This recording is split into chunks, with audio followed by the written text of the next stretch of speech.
ನಮ್ಮ ಸ್ಪಂದು ನಾನು ಊರಿಗೆ ಹೋಗೋದನ್ನೇ ಕಾಯ್ತಾವಳೆ ಅಂತ ನಂಗೆ ಇವತ್ತೇ ಗೊತ್ತಾಗಿತ್ತು. 15 ಡೇಸ್ ಡೈಲಿ ಮಿನಿ ಬ್ಲಾಗ್ ಚಾಲೆಂಜಲ್ಲಿ ಇವತ್ತು ಡೇ 6. ಹಾಯ್ ನಮಸ್ಕಾರ, ನಾನು ನಿಮ್ಮ ಪಿರಿಯಾಪಟ್ಟಣ ಹುಡುಗಿ ಸ್ವಾತಿ. ನನಗಿವತ್ತು ನಾನು ಡೇ ಸ್ಟಾರ್ಟ್ ಆಗಿದ್ದೆ ನಮ್ಮ ಸ್ಪಂದು ಮಾಡಿದ ಕಾಫಿಯಿಂದ ಮತ್ತು ಅವಳು ಕೊಟ್ಟು ಬಿಸ್ಕೆಟಿಂದ. ಆಮೇಲೆ ಹೊರಗಡೆ ಬಂದು ನೋಡ್ತೀನಿ ನಮ್ಮ ಕಾವು ಯಾಕೋ ಅಳ್ತಾ ಇದ್ಲು. ಅದು ಯಾವ ಸ್ಟೈಲಲ್ಲಿ ಗೊತ್ತಾ, ನೋಡಿ ನೀವೇ.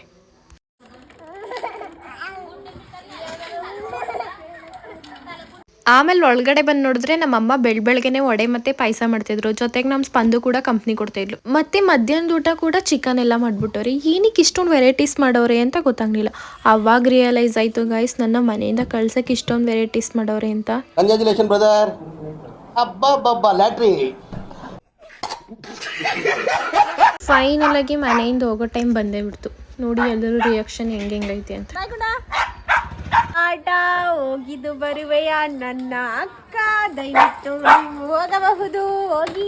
ಅಲ್ಲಿಂದ ನಾವು ಹೊರಟಿದ್ದೆ ಪಿರಿಯಾಪಟ್ಟಣಕ್ಕೆ. ಯಾಕಪ್ಪ ಅಂದರೆ ಅಲ್ಲಿ ಮನೆಗೆ ಸ್ವಲ್ಪ ಐಟಮ್ಸ್ ತೊಗೋಬೇಕಾಗಿತ್ತು. ಅದಕ್ಕೆ ಈ ನಮ್ಮ ವಿಡಿಯೋ ನಿಮ್ಗೆ ಇಷ್ಟ ಆಗಿದ್ರೆ ಸಪೋರ್ಟ್ ಮಾಡಿ. ಈ ವಿಡಿಯೋನ ಯೂಟ್ಯೂಬಲ್ಲೂ ಕೂಡ ಅಪ್ಲೋಡ್ ಮಾಡಿರ್ತೀನಿ ಆ್ಯಂಡ್ ಲಿಂಕ್ ನಾನು ಇನ್ಸ್ಟಾ ಬಯೋದಲ್ಲಿರುತ್ತೆ. ಮತ್ತೆ ಸಿಗುವ, ಬಾಯ್.